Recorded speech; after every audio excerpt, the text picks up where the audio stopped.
Right, thank you, and thank you for the invitation to visit Warsaw again. Very, very kind of Demos Europa to invite me. What I will do in this presentation is, to some extent, to bridge the first session and this one with some of the remarks I'll be making, covering a number of the governance issues which I think are unresolved, and also pointing to some of the regulatory matters that equally need to be addressed. Now, what myths can we get rid of to begin with? It's always useful to start with myths, with things that really don't matter terribly much. And the first of those is that we've now learned that Marty Feldstein and Milton Friedman, those very famous European economists, were wrong. The euro did not break up as a result of the stormy weather. Now, this is quite encouraging if you think about it, because it means that an adolescent currency, an adolescent European Central Bank was able to do many of the things that it was predicted it would be completely incapable of dealing with. Consider the policy responses. In August 2007, the liquidity injected by the European Central Bank was phenomenal. It was appropriate. It was the right sort of approach. They may have been slightly slow in reducing interest rates, but that's a very fine technical judgment, so we can probably forgive them for that one. Now, we know that being based in Frankfurt and having a Germanic constitution meant that the European Central Bank was bound to be very rigid. And yet, what do we find? Some flexibility. They found a creative way of printing money, of monetizing debt.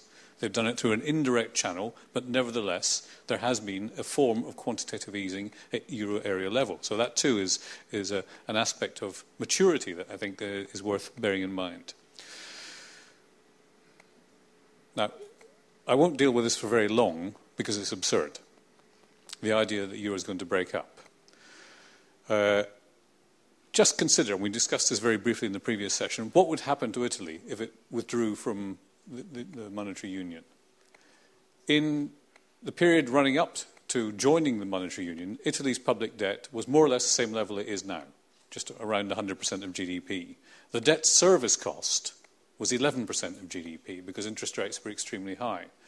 Joining the euro area halved that debt service cost, and it's now even lower. So if Berlusconi really believes, or what was his name, Maroni, that suggested it, that leaving the euro area is going to help Italy's public finances, let alone its underlying circumstances, he's having as many myths as he has about Patrizia. Now, what else can we say? Oops. What else can we say in this regard? I think that Cynthia has very clearly made the case that the dollar is not about to collapse and disappear overnight. So I won't dwell on that. She's made all the arguments very strongly. And that there are so many constraints on the ascendancy of the euro that too is not going to happen overnight. So I'll agree fully with Cynthia in that respect.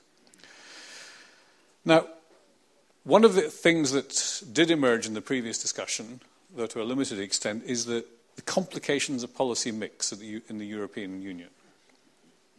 I say the European Union because it's not exclusively the euro area. Under monetary policy, we all know this, interest rates are more or less at the zero bound. Yet, as recovery takes place, there's an expectation that interest rates will have to rise, and that's going to have some impact both in causing a higher debt service charge and in possibly pushing up the exchange rate of the euro, which has implications for the trajectory of the recovery. In fiscal policy, we face an equally hard choice.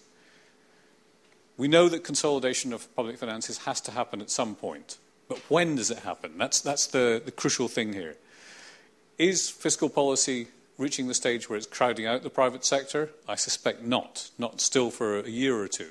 And yet there will be many voices over the next few months who will say, we must rein in the public sector. It's too big. It's causing damage to the economy. So that is one aspect of policy mix that has to be sorted out. How much pressure to have on monetary policy, how much on fiscal consolidation. So that's one link that I think is very relevant. But we should also bear in mind, maybe I should invent a different phrase in homage to Mr. Mertz and call it supply-side policies. rather than structural policies.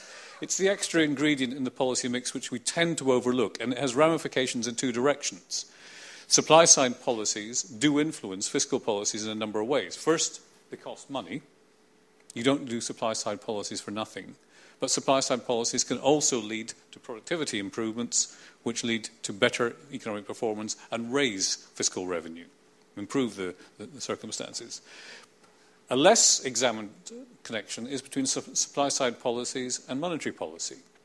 Now, there's an emerging argument now that says that we need to work on the supply side because it's one way in which you're able to ease the pressure on monetary policy when there's potential inflation in the system.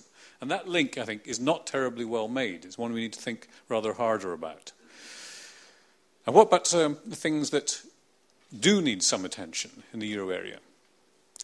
Well, if you think about the different ways in which the member states are configured, they vary quite considerably. You have member states which are in the euro area and which are out, the UK, Sweden and Denmark. You have those which are out because they have derogations. That's, broadly speaking, the rest of Central and Eastern Europe. These are different groups with different imperatives. We have, in thinking about the financial regulation, we have some member states which have consolidated supervision encompassing insurance, credit institutions and financial markets, some which have it separated or in the central bank. We have very different social models, different ways of coping with the challenges of the recession, ranging from the Nordic solidarity model to the so-called Anglo-Saxon model, which I don't actually believe in for the UK and Ireland, or the outdated, if you believe André Sapir, Mediterranean and corporatist models of the core Euro area countries. And then they tack on, there is, by the way, a separate social model for Central and Eastern Europe, encompassing all 10